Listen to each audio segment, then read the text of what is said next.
Hi, my name is Alicia. I'm a current fourth year veterinary student, and I'm on my way to becoming a full licensed veterinarian in just 4 months. I want to tell you today kind of how I got to where I am. It all started when I was 4 years old, and I told my parents I want to be a veterinarian. I don't know if I even knew what the word veterinarian meant. I just knew that it meant that I would help animals, and I loved animals. I've grown up with animals my whole life. Honestly, I've never really had a year in my life where I didn't have an animal in the home. I grew up with dogs, I grew up with cats, I grew up riding horses, guinea pigs, ferrets, all of those good things. When I was 6, I went to a Take Your Daughter to Work day with my parents, and I remember them making us write down on a little worksheet, when I grow up, I want to be fill in the blank, and I filled in the blank with veterinarian. I did also put on that sheet, if that didn't work out, I want to be a manager. So maybe one day I'll be a manager at a veterinary clinic, but from a very early age, I knew exactly what I wanted to do. I used to go to so many science camps and animal camps during the summer vacations that I had from school. I remember going to a sleepaway camp at SeaWorld where I learned all about aquatic life. I remember putting our sleeping bags out in the enclosure where the people can view the animals, and waking up in the middle of the night and looking at the animals that were right behind us behind the glass. I remember swimming with the stingrays and swimming in a cage with sharks. It was such a cool experience that I am so grateful to have. I remember I also went to a sleepaway camp at basically a farm, and we would wake up and I got to milk the goats. And I remember this was the best experience I could have ever imagined. All I wanted to do was milk a goat, and I got to do it every day. And I got to learn about the farm animals. I got to do the farm chores, just embrace living on a farm as well as doing summer camp activities. And I think all of these experiences really just furthered my love for both science and animals, because it wasn't just about loving animals. It was about loving science and loving how the world works and learning how to create and implement medicine that can then, cure animals. So when I was in high school, I was ready to get a job. So I remember applying to a bunch of jobs. I applied to Wendy's and I got rejected, which honestly I'm still salty about to this day. But I also applied to 2 veterinary clinics that were hiring in my area, and I got accepted to both. I chose one and I was hired as a kennel attendant. So basically I would walk, water, feed, care for all the animals that were boarding. And we would board dogs and cats, and it was during the summer. So over the holidays, it was so busy. At sometimes we would be caring for 100 animals at one time. And I was a 14, 15-year-old. So this was a big job for me.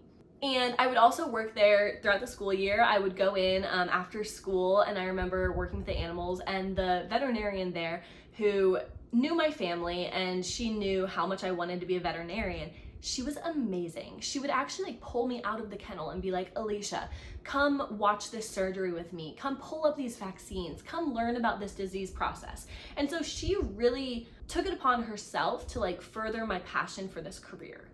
Now, I worked there for about 3 years, and at the end of the 3 years, I was like, I could do a spay, I could do a neuter. Honestly, I think I'd be bored if this is what I did every day. And thinking back on that thought process, I realized how crazy that was. I didn't know anything. But because of that, when I got to college, I talked to some other people, and they actually convinced me to switch from veterinary medicine to human medicine.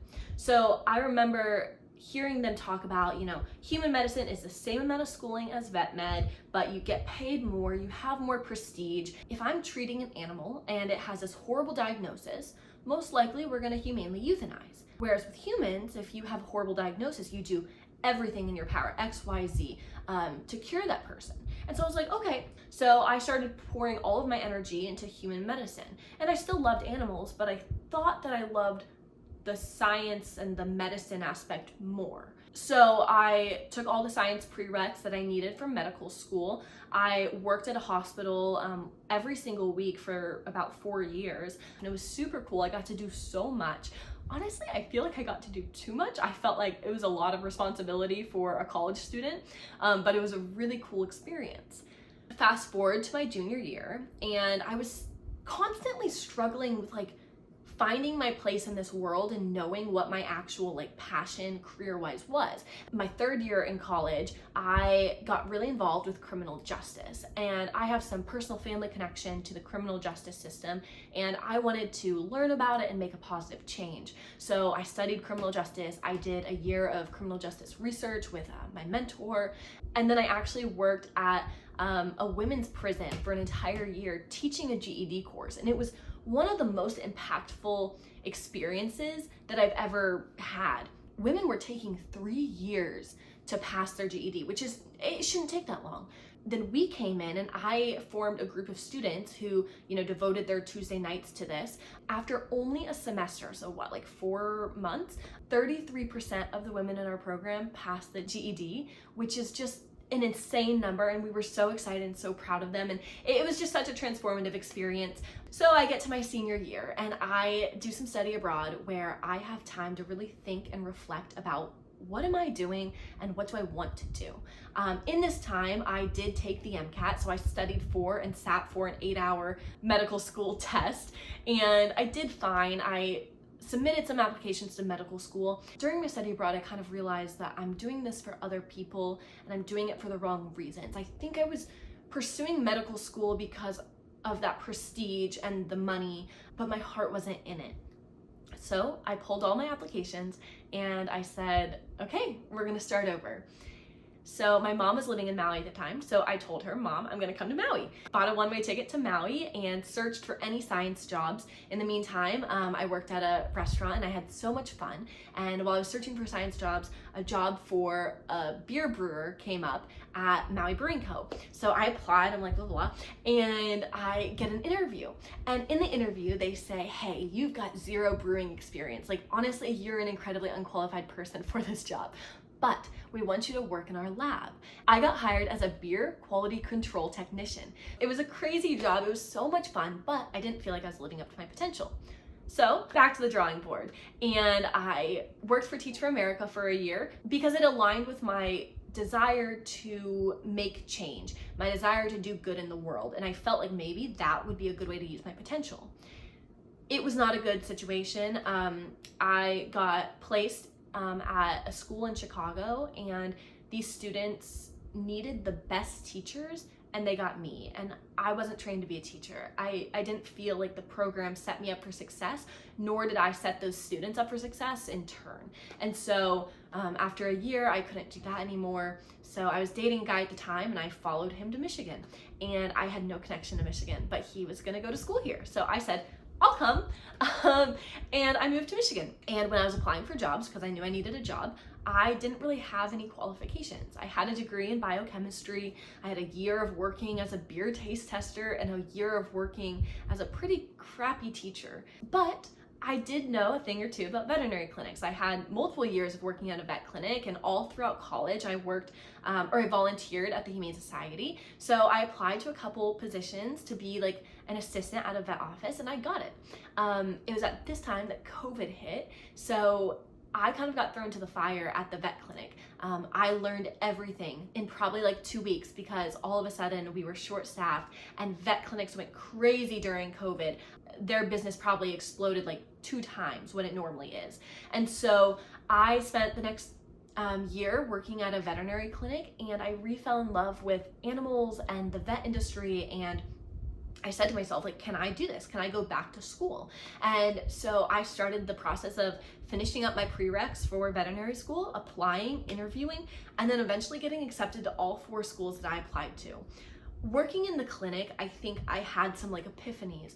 I have never necessarily felt at home with what I was doing other than when I'm with animals. Working in the clinic, I realized how extensive your medical knowledge has to be a veterinarian, and how not boring it is despite what 17-year-old me thought. I realized how much good you can do for a lot of animals, and I worked at a clinic that serviced like outside animals and then also the shelter animals. I felt like I was using all of my potential. I felt like I was challenging my brain while also like nurturing that part of me that just wants to like be around these like kind beings. When you're with animals, there's that peace, there is that like calmness. And I mean, it's not always calm. Honestly, veterinary clinics are crazy, but the animals who are crazy, they're not bad animals, they're scared. And as a veterinarian, I want to be the one that can implement practices to calm them down, to make them feel safe, to learn how to read their body language so that I can better assess them and better help them. I felt like this was my calling, and I was really blessed to get into all the veterinary schools I applied to. And I think a big part of that is because I didn't know what I was doing for 6 years. I tried so many different paths in this life and none of them felt right until I found my way back to veterinary medicine and it clicked. It felt right. Like this 100% is my path. And I feel so blessed to have been given this opportunity to actually have a dream and follow it. Like a lot of people don't find that passion in life, and a lot of people work just to get money to live, which is totally fine. And it's not that I'm necessarily looking to live to work. I want work to be one aspect of my life. I'm really excited to be in an industry where work doesn't feel like work, it feels like a passion.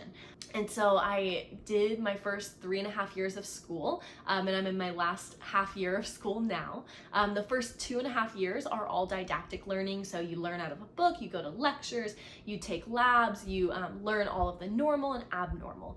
And then the third year, you are learning all the surgical skills. So you're learning how to spay and neuter and do other surgeries, and then you actually have to do a spay or a neuter on a living patient in order to pass third year, which was terrifying, absolutely terrifying, but such an amazing experience. And then for your last 1.5 years, you're actually doing clinical rotation. So every 3 weeks you are at a clinic, and then the next 3 weeks you go to a new clinic with a new specialty, and then a new one and a new one for 1.5 years.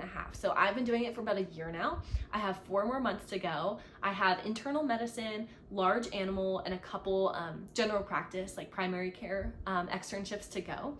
I am currently in South Carolina, which is where I want to end up after graduation, and I am currently doing an externship with a clinic that, a general practice small animal clinic that's amazing. I have grown so much in the 3 weeks that I've been here. I've learned so much. I've gotten to help with gastropexies. I've gotten to help with spays and neuters and dentals and dental extractions.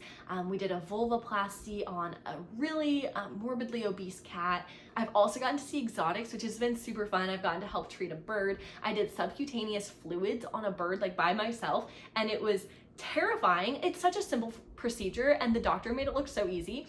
But when she told me I could do it, I panicked.